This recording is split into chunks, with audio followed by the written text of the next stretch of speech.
Nós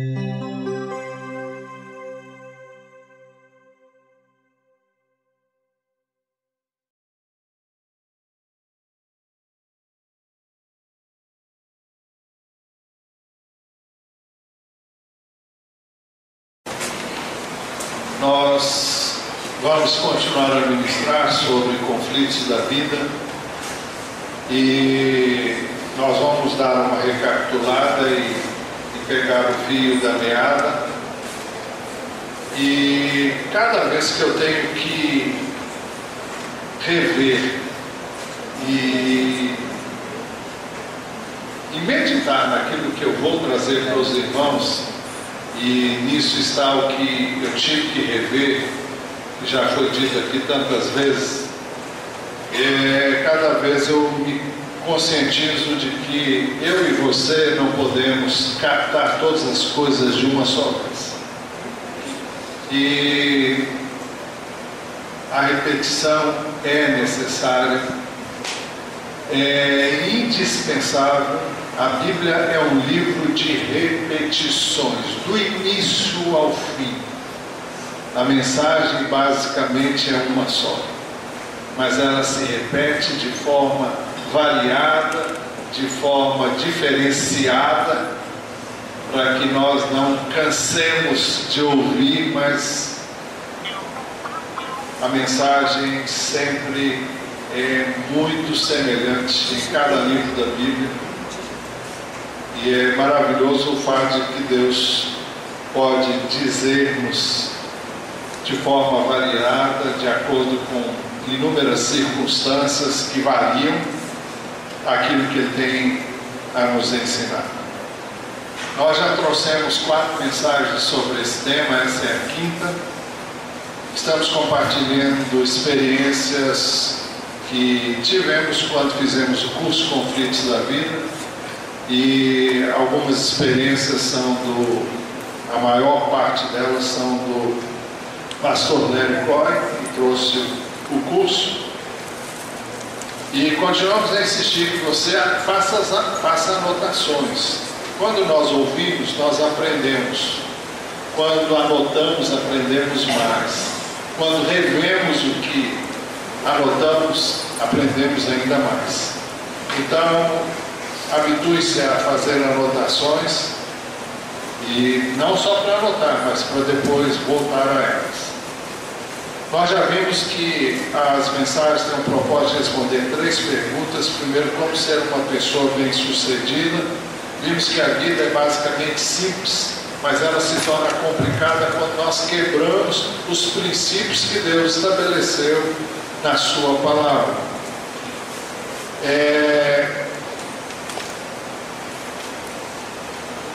A segunda pergunta é como construir um casamento bem-sucedido. Eu falei, agora fiquei me perdido. As mensagens têm o propósito de responder 3 perguntas. A primeira, como ser uma pessoa bem-sucedida.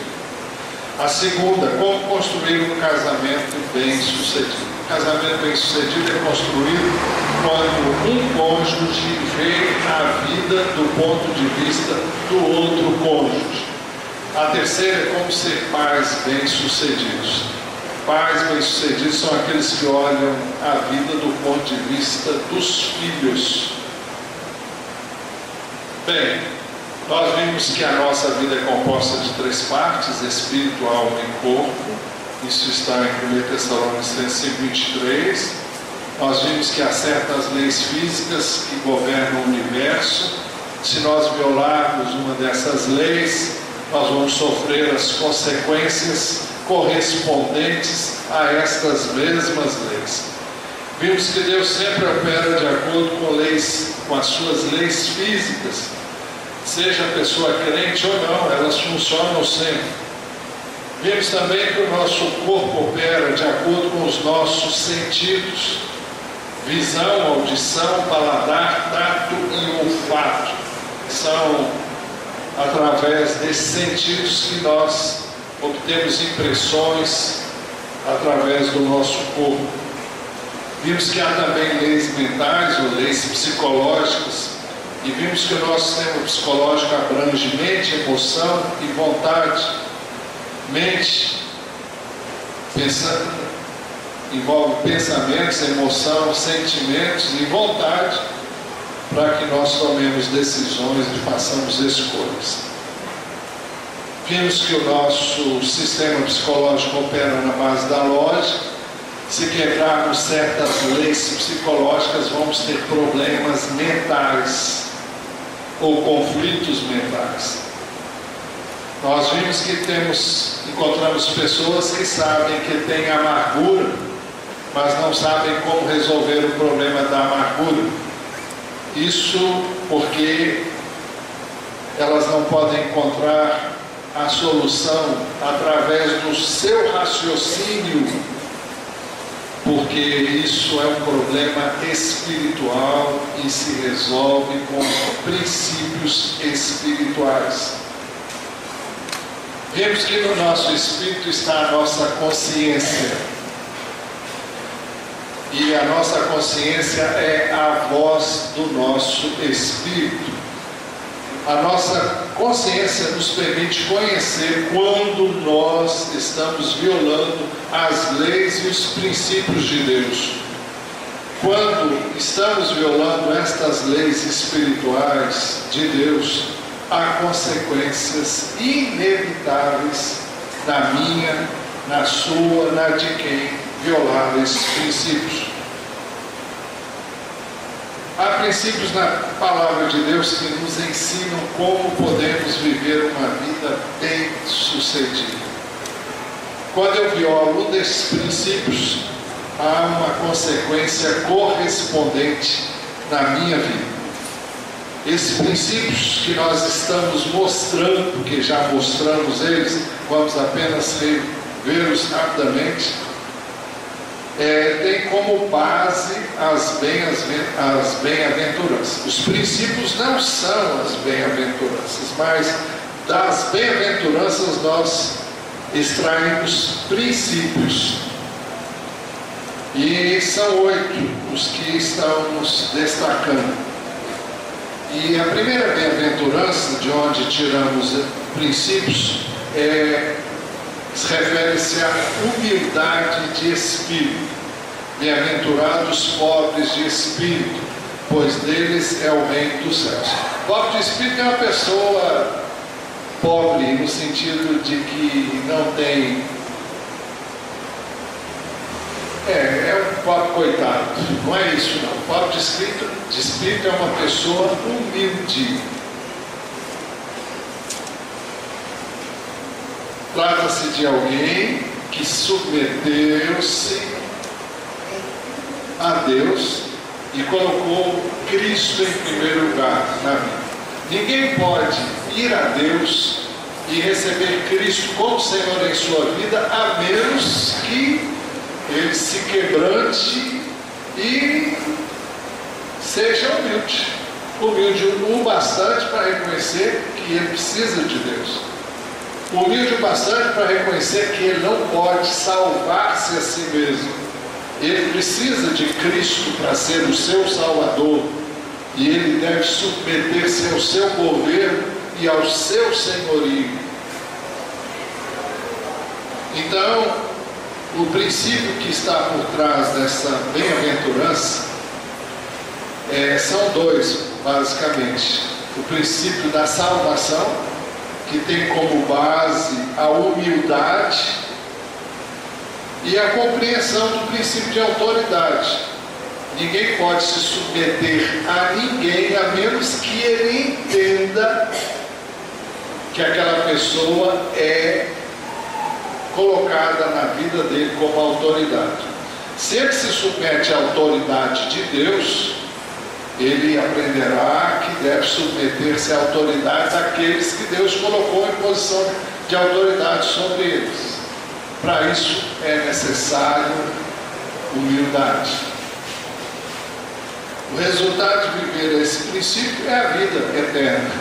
Ela nos é dada gratuitamente para quem sabe que não está com nada. Para quem sabe que a vida eterna não depende dele, mas depende do que Cristo fez. E quando ele crê em Cristo, ele pode ter, e ele tem essa vida, se ele crer em Jesus e o receber como Salvador e Senhor. O resultado de viver esse princípio também são atitudes maduras na compreensão que nós temos de nós mesmos do ponto de vista de Deus. Nós não nos vemos como os tais, mas nós nos vemos como Deus nos vê. Não somos merecedores, mas Deus nos fez seus filhos, e eu não tenho mérito nisso. Deus me salvou e eu não tenho mérito nisso. Deus me perdoou e eu não tenho mérito nisso. Deus me colocou na posição de filho com o filho dele e eu não tenho mérito nisso. Deus me deu o seu Espírito.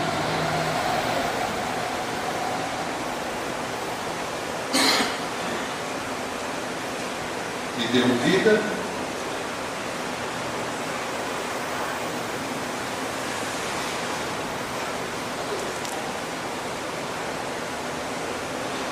Me deu do seu Espírito e eu não tenho mérito nisso. Quando eu violo esse princípio, eu fico separado de Deus e não me acho separado de Deus. É a situação de quem ainda não tem Cristo, porque o salário do pecado é a morte. Quando eu violo esse princípio, eu me torno orgulhoso, eu me acho dono do pedaço, eu me acho autossuficiente. Quando eu violo esse princípio, eu desenvolvo um espírito crítico. Nós vamos ver isso melhor mais na frente, porque eu começo a achar que eu sou bom e que todo mundo não está com nada. Mas não é só por isso não, eu vou explicar melhor isso daqui a pouco. A segunda bem-aventurança é a mansidão. Bem-aventurados os mansos, porque herdarão a terra. É alguém que fez a entrega do direito de propriedade de todos os seus bens terrenos e os considera um empréstimo temporário de Deus. Então a pessoa tem consciência de que tudo que ela tem veio de Deus, é uma dádiva de Deus, e também até a própria vida não depende dela, depende de Deus. Deus está no controle da sua vida, e Deus está no controle de toda e qualquer situação. O princípio que está por trás dessa bem-aventurança é o cultivo da mansidão. O resultado de viver esse princípio é poder para viver sobrenaturalmente pela fé. A pessoa não confia em si, mas confia em Deus e na sua palavra. Ela não vive de acordo com o seu achômetro, mas de acordo com o que a Bíblia diz e aquilo que o Espírito imprime em seu coração, que não pode ser diferente do que a palavra diz. Também, segundo resultado de viver esse princípio, é a capacidade de aproximar-se das promessas de Deus e tomar posse delas, e a vitória sobre a ira e a preocupação. Quando eu violo esse princípio do cultivo da mansidão, eu tenho um espírito rebelde.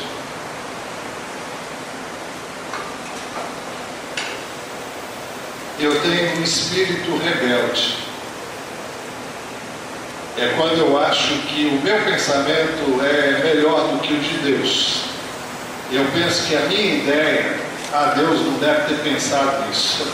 Eu estou pensando, então eu tenho uma ideia melhor, e até hoje ninguém pensou nisso, mas eu estou pensando nisso. Quando eu violo esse princípio, eu fico ansioso, porque a ansiedade é algo que atinge todos nós, e eu não sou diferente de você, ocorre quando nós deixamos de crer ou de... não é nem questão de crer, é questão de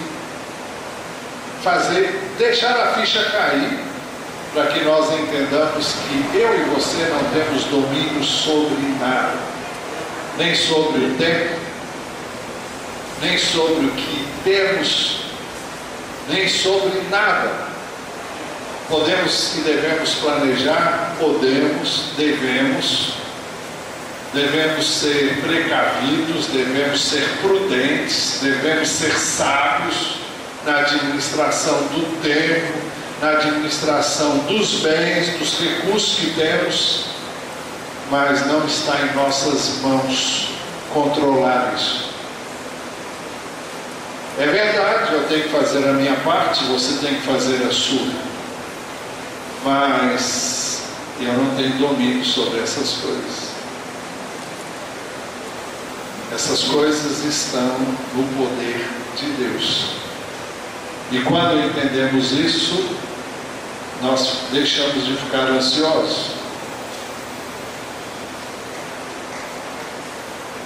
Quando eu violo esse princípio, eu fico irritado. Por que eu fico irritado? Porque as coisas não saíram como eu planejei.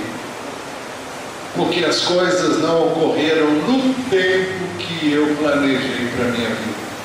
Porque as coisas não foram como eu esperava que elas fossem.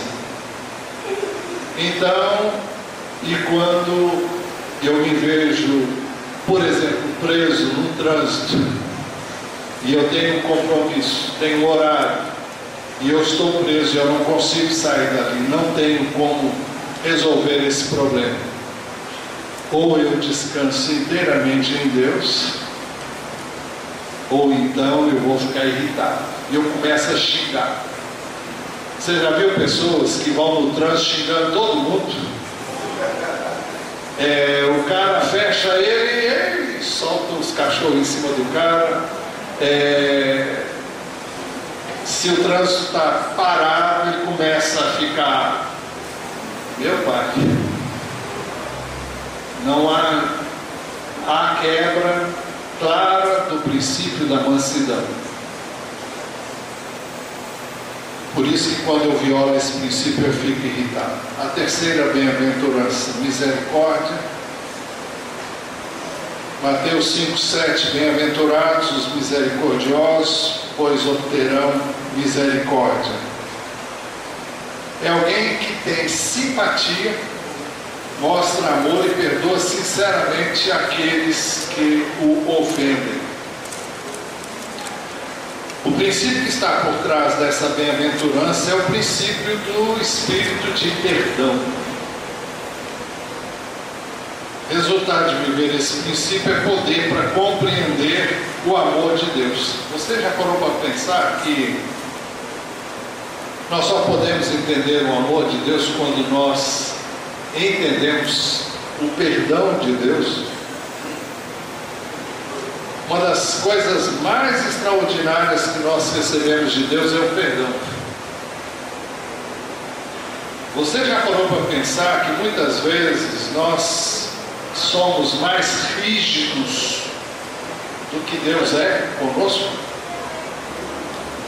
Se Deus me perdoou, eu tenho que perdoar. Se Ele, que é Deus, é perfeito, não tem nenhum defeito, perdoa, porque eu vou me dar ao luxo de dizer, não, eu não perdoo. Se você escolher não perdoar, você está escolhendo a sua ruína e a sua destruição. Porque não haverá perdão para você se você não se dispuser a perdoar como você foi perdoado. Então, se você compreender que Deus ama você e perdoa você, você vai perdoar as pessoas e vai amar as pessoas. Você vai ter uma compreensão do amor de Deus. E você vai ter liberdade para comunicar esse amor. Quando eu violo esse princípio, eu fico ressentido e amargurado. É por isso que nós vimos que eu e você precisamos perdoar. É fundamental que perdoemos aqueles que nos fazem mal.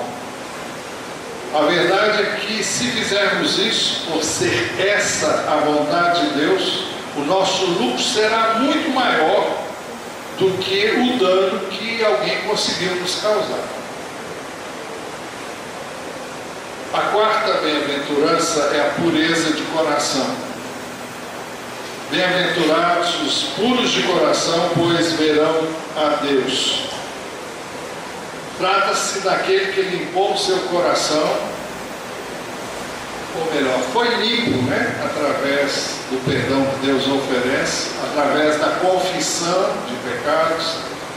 Aquele que limpou o seu coração e permite que o Espírito de Deus controle seus pensamentos, suas emoções e seu corpo. O princípio que está por trás dessa bem-aventurança é o princípio da renovação da mente. Inúmeras vezes temos falado sobre a necessidade de renovação da mente. Nós somos salvos no nosso espírito, nascemos de novo no nosso espírito. Agora, aquilo que Deus faz em nós não está pronto na nossa mente. A nossa mente recebeu durante toda a nossa existência muitas informações que formaram o nosso pensamento, os nossos conceitos, os nossos princípios.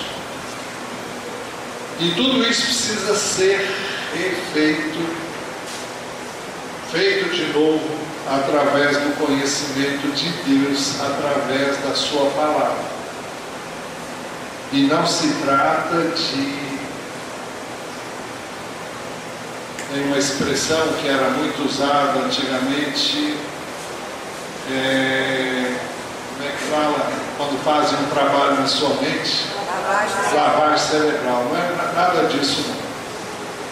É quando você entende. Você pode ler a Bíblia, conhecê-la intelectualmente, mas sua mente só é renovada porque é um processo espiritual, não é um processo mental, ainda que envolva a sua mente. Mas é quando você entende, com a ajuda do Espírito, aquilo que você leu, aquilo que você entendeu da palavra de Deus. É o entendimento espiritual. Então você terá domínio no espírito, na mente e no corpo. O resultado disso, então, é domínio próprio. O segundo é a apreciação da vida do ponto de vista de Deus. Não é o seu ponto de vista, mas é o que Deus pensa. Você vai aprender a ter prazer naquilo que Deus pensa e não no que você pensa. Bom, quando eu violo esse princípio, há impureza moral em minha vida. Quando eu violo esse princípio, eu tenho pensamentos impuros. Quando eu violo esse princípio, eu cultivo a sensualidade. Quando eu violo esse princípio, eu tenho desejos incontroláveis. E eu vou reler um texto que já lemos, 1 Tessalonicenses 4, 3 a 8. A vontade de Deus é que vocês sejam santificados. Abstenham-se da imoralidade sexual. Cada um saiba controlar o seu próprio corpo de maneira santa e honrosa. Quando nós entendemos isso, não com a mente somente, mas entendemos isso pelo Espírito, nós adquirimos pelo Espírito poder para fazer o que a palavra de Deus manda.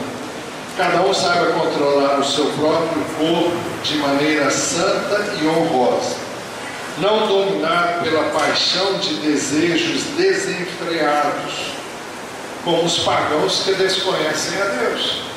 Se alguém desconhece Deus, ele vai dar vazão a todo o desejo da carne. Neste assunto, ninguém prejudique seu irmão, nem dele se aproveite. O Senhor castigará todas essas práticas, como já lhes dissemos e asseguramos, porque Deus não nos chamou para a impureza, mas para a santidade. Portanto, aquele que rejeita essas coisas não está rejeitando o homem, mas a Deus, que lhes dá o seu Espírito Santo. Nós falamos, e é necessário que falemos outra vez. Você já encontrou alguém que se dizia ateu? Ou uma pessoa que se dizia ateia? Quando isso acontece, a tendência nossa natural é de tentar provar que Deus existe. Eu não tenho que fazer isso. Você não tem que provar para ninguém que Deus existe.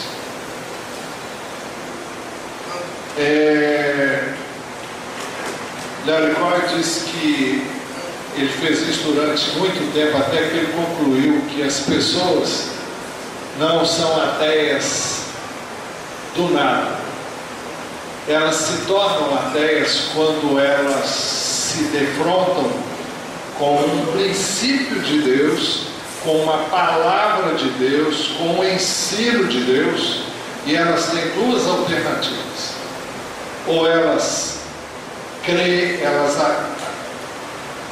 se dobram diante da realidade da existência de Deus e mudam de vida, ou então, para ficar em paz com a sua consciência, ela vai dizer: Deus não existe. E se Deus não existe, eu posso fazer o que eu quero, sem culpa.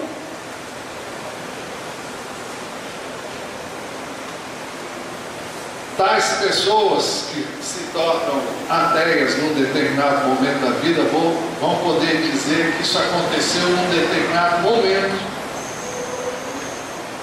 e até aquele momento ela considerava errado algo que ela vinha praticando, e ela cria em Deus até esse momento, mas depois ela deixou de considerar errado, e ela deixou também de considerar Deus.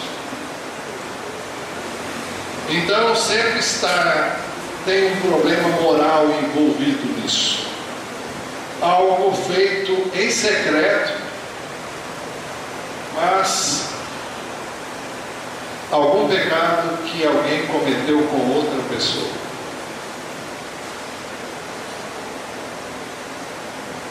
O homem que gosta de argumentar e procura justificar o seu procedimento pecaminoso, e ele deve ser evitado.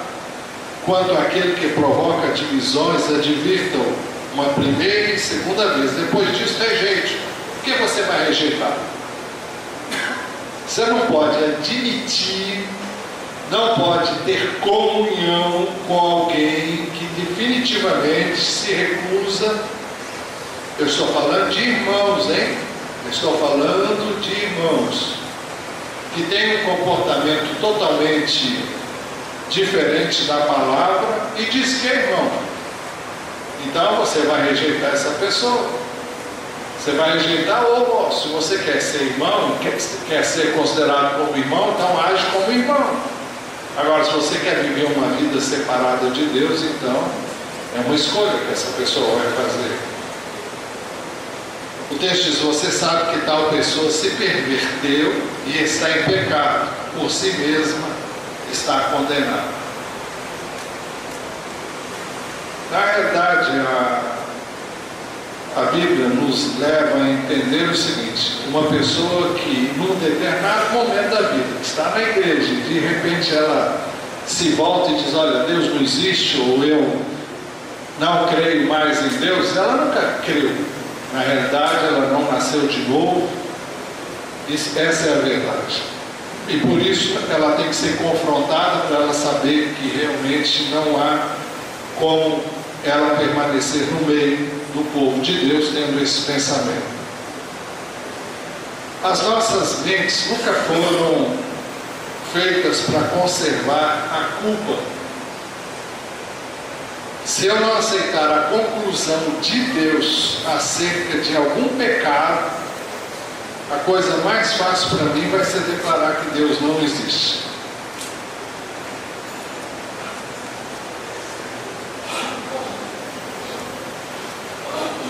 Jericó diz que como o homem ele não sabia como Deus queria que ele lidasse com a sua vida mental e com seus pensamentos. E por isso ele não tinha nenhum interesse nas coisas espirituais. Mas quando ele descobriu que a palavra de Deus tem a solução, ele quis entregar a sua vida inteira ao Senhor. A quinta bem-aventurança é o pacificador. Bem-aventurados os pacificadores, pois serão chamados filhos de Deus.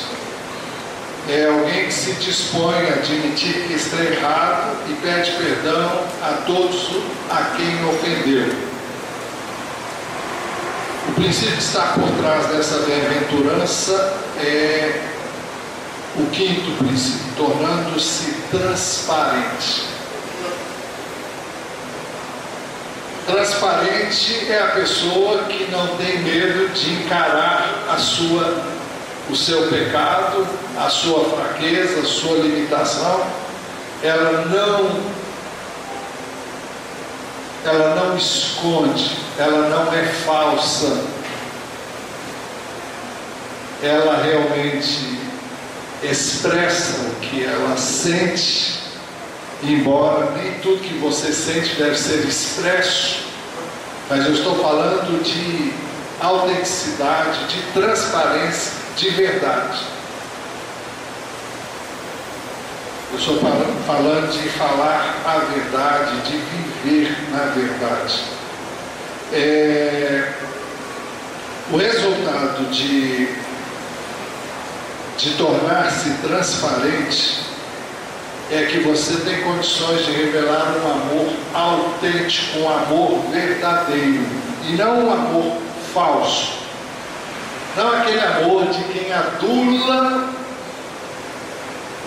mas não é verdadeiro esse amor. Tal pessoa alcança a paz interior, tem uma consciência livre de culpa e assume a responsabilidade integral por seus pensamentos e conduta.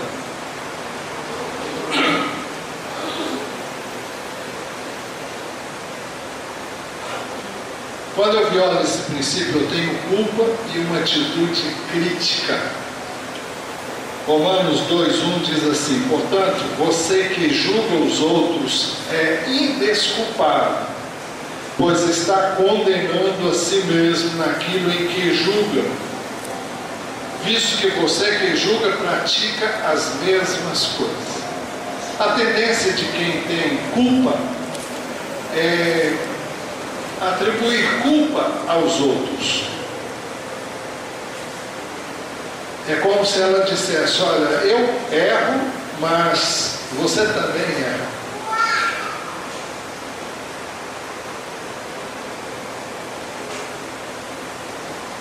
Quando tenho culpa em minha vida, eu estou sempre achando falta nos outros. Quando eu erro, eu estou sempre encontrando o erro das outras pessoas. O problema não é em errar, não está no fato dela errar, mas no fato dela não admitir que ela errou, ou de tentar compensar a sua culpa acusando outras pessoas ou atribuindo culpa a outras pessoas. Há uma diferença entre o espírito crítico e o espírito condenador.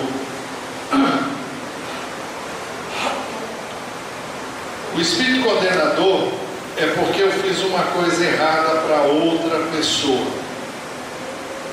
Então o meu espírito me condena, no bom sentido. Ele me acusa, no bom sentido. O diabo me acusa. Mas eu estou falando que o nosso espírito também nos acusa. E essa acusação é benéfica. Lá em 1 de João, capítulo 3, lá perto do versículo 20, não sei se é esse o versículo. Versículo 21. Amados, se o nosso coração não nos condenar, temos confiança diante de Deus. Quando o coração nos condena, quando o nosso espírito nos acusa, é porque há pecado que precisa ser consertado. Se ao invés de consertar e de me arrepender e reconhecer o meu pecado, eu passo a acusar outra pessoa, dizendo: fulano também faz isso. Ah, eu faço isso, mas fulano faz muito pior. Eu não estou resolvendo o meu problema de culpa, eu estou compensando. Você vai ver no slide agora, nessa balança, esse prato aqui, à minha direita, à sua esquerda, significa o peso do seu pecado. Sua consciência está culpada, então a balança pesa para cá. Isso causa um mal-estar muito grande na minha mente, e eu fico inquieto, e no meu espírito, naturalmente. Então vem o próximo slide. Então o que eu faço? Eu fico angustiado, eu fico aflito, e então eu começo. Aqui está muito feliz esse cara, mas não está. Quem faz isso não é tão cara, não é tão feliz assim. Eu só usei porque foi as imagens que eu encontrei melhor. Mas o que essa pessoa está fazendo? Eu não sei se é o que quem desenhou isso estava propondo fazer. Mas o cara que está angustiado, ele começa a falar mal da vida dos outros. E quando ele fala do outro, ele aponta o erro do outro, a balança se equilibra. E ele consegue manter-se mais ou menos estável, para ele não sucumbir-se à sua consciência culpada. Aí eu faço, mas todo mundo faz. Eu roubo, mas todo mundo rouba. Ah, eu sou corrupto, mas toda a nação é corrupta. Então é assim que as pessoas procuram justificar-se. Nós vemos aí quando o Supremo Tribunal Federal julgou políticos de nome e renome aí, e eles se ufanaram de fazerem o que faziam. Fazemos o que achamos que devemos fazer. Por quê? Os fins, os meios justificam os fins. Ah, é para uma boa causa. Tudo isso é uma maneira de compensar a consciência. Ah, eu roubei, mas eu também beneficiei um monte de gente. Então, é por isso que o espírito crítico é um meio de equilibrar a balança. Quando em um dos pratos há culpa, eu coloco no outro a crítica para compensar o peso da culpa. Por isso que quando eu violo o princípio, e aqui é o princípio da transparência, transparência fala de verdade, eu experimento culpa e angústia interior. Romanos 2,9 diz: haverá tribulação e angústia para todo ser humano que pratica o mal. É claro que as pessoas dizem: não, isso não é mal, é um mal necessário. É aquele negócio da mentirinha branca. Você já ouviu falar em mentirinha branca? Como se existisse Mentirinha branca, mentirinha preta, é tudo igual, tudo não presta, é tudo igual, não tem nenhuma melhor do que a outra. Mentira é mentira. O que chamam de mentirinha branca é uma mentirinha de leve, é igual a outra, não tem nenhuma, não existe. Mentira é mentira. Mentira vai ser sempre mentira, toda mentira é igual, não existe uma mentirinha melhor do que a outra, são todas iguais. Assim como não existe ninguém melhor do que ninguém. Então, haverá tribulação e angústia para todo ser humano que pratica o mal. Não tem como fugir. Só que, para não resolver o problema, é admitir o erro, confessar o erro, deixar o erro, mudar de vida. Então, eu continuo no erro e continuo acusando todo mundo. Eu não me emendo, eu não mudo e continuo culpando os outros por erro, pelo fato de eu não mudar. Aí eu chego atrasado, porque todo mundo chega atrasado. Eu não vou chegar a hora porque todo mundo não chega na hora. Mentira. Uma mentira cabeluda para esconder um erro que eu não quero admitir.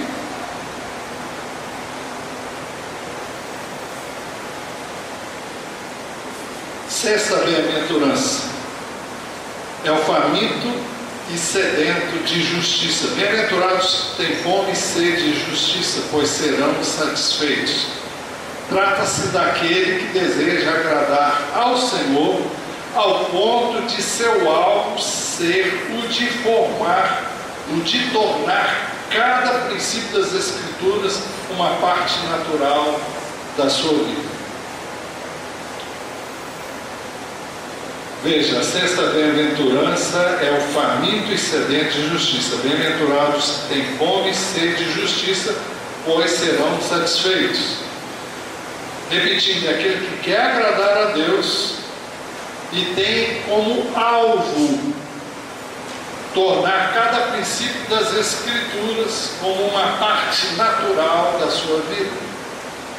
Ou seja, aquele que quer viver a palavra de Deus.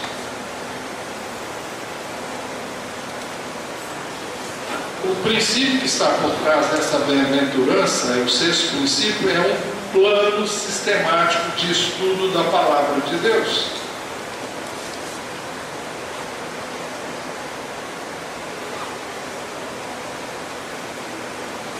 O resultado de viver esse princípio é uma alegria crescente. Bom, vamos falar sobre o princípio. Um plano sistemático de estudo da palavra de Deus. Agora vejam se Deus é Deus e você crê que Deus é Deus, se você crê no Filho dele, se você crê que a palavra dele é a verdade, se ele diz que você deve ler esse livro todos os dias e você deve meditar nele e você não faz isso, você está violando um princípio básico da palavra de Deus. Como é que você serve a um Deus, a um Senhor, e você não está interessado em tornar as palavras dele verdade na sua própria vida? Eu vou nos cultos. Muito bem, deve vir mesmo. De manhã, de noite, no próximo sábado. Mas você deve ler diariamente as Escrituras. E não somente ler, mas procurar extrair dela lições práticas para a sua vida. Se você tem fome e sede de justiça, fome e sede de conhecer e tornar parte da sua vida o ensino da palavra de Deus. Se você buscar isso, você vai encontrar o que você busca a vida inteira e não acha, que é uma alegria crescente. Olha, se você se ativer a esse livro, se você amar esse livro, Se você realmente desejar ardentemente tornar o que aqui diz, os princípios, os ensinos da palavra de Deus parte da sua vida, você vai ser feliz. Você vai ter uma alegria maior que a de qualquer pessoa. É a alegria de uma pessoa livre. Livre para viver a palavra, livre para servir a Deus, para obedecer a Deus, para andar nos seus caminhos. E longe de beneficiar Deus, vai beneficiar você. Deus não precisa de você, Deus não precisa de mim, Deus não precisa de nenhum de nós. Ele não vai ser melhor por minha causa. Agora, quando eu creio na palavra dele, quando eu realmente valorizo o seu ensino, os seus princípios, minha vida vai ser muito melhor. E é isso que Deus planejou. Ele não criou a palavra dele, ele não deixou a palavra dele só para azucrinar a vida de muitas pessoas, como alguns pensam. Ele deixou porque são princípios de vida, são princípios de bênção, porque Deus deseja nos abençoar. Então eu vou ter uma alegria crescente, eu vou ter um espírito satisfeito. Quando eu leio a palavra de Deus, eu tenho prazer nela.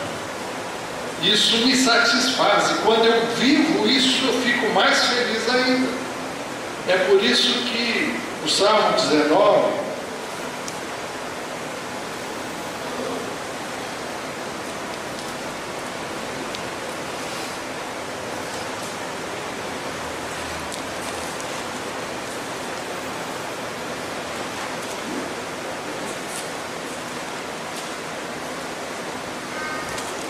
diz assim a partir do verso 7: a lei do Senhor é perfeita e revigora a alma. Os testemunhos do Senhor são dignos de confiança e tornam sábios os inexperientes. Os preceitos do Senhor são justos e dão alegria ao coração. Os mandamentos do Senhor são límpidos e trazem luz aos olhos. O temor do Senhor é puro e dura para sempre. As ordenanças do Senhor são verdadeiras, são todas justas, são mais desejáveis do que o ouro, do que muito ouro puro, são mais doces do que o mel, do que as gotas do favo. Se você não está vivendo uma vida plena e abundante, é porque você está ignorando esse livro. Esse é um livro para você ler todos os dias. É para meditar nele todos os dias, para você aprender a ser humilde, para você aprender a depender de Deus, a colocar nele a sua confiança, a sua esperança. Quando eu violo esse princípio, eu já estou acabando, então eu vou... terceiro ponto é crescimento espiritual, né? Então eu vou crescer espiritualmente. Mas eu vou voltar nesse ponto aí ainda. Quando eu violo esse princípio, eu tenho uma vida vazia. Na 1:2:10 diz: vacuidade, desolação, ruína, um vazio. É uma vida vazia, sem sentido. Tem muito cristão que vive uma vidinha miserável e culpa Deus por isso. Deus não é o culpado. Não foi isso que ele planejou para ninguém. Quando eu violo esse princípio, eu tenho uma atitude de desinteresse espiritual.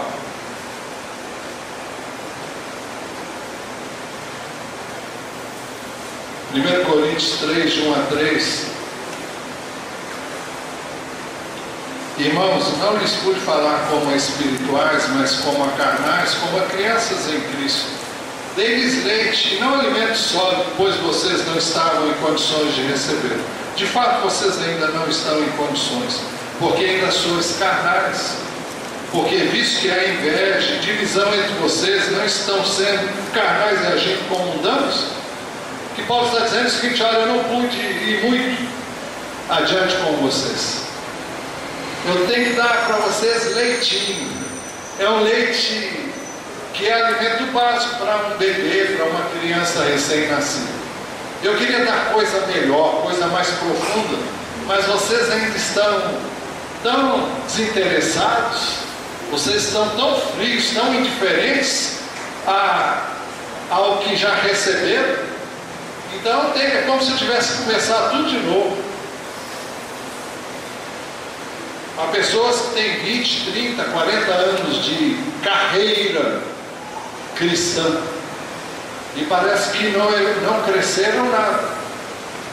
São as mesmas pessoas. Então, se eu violo esses princípios, esse princípio eu simplesmente não tenho interesse pelas coisas espirituais, não tenho interesse em ler a palavra de Deus e conhecer a sua vontade para a minha vida. Mesmo que eu queira, eu não consigo chegar ao ponto de estudar a palavra de Deus. Limito-me a ler a palavra de Deus quando estou com problemas e dificuldades. Aí eu corro lá. Bom, eu creio que isso ainda deve ser mais esmiuçado. E nós temos ainda que ir até a 8ª bem-aventurança e ao 8º princípio. Mas hoje a gente vai parar. Quero que você feche os seus olhos, que você fale com Deus sobre o que Ele tem falado com você. E que você tome uma posição à luz do que você ouviu. O que eu tenho que mudar à luz do que eu ouvi agora, nesta manhã? O que é preciso mudar na minha vida para que ela realmente tenha significado, para que ela tenha propósito?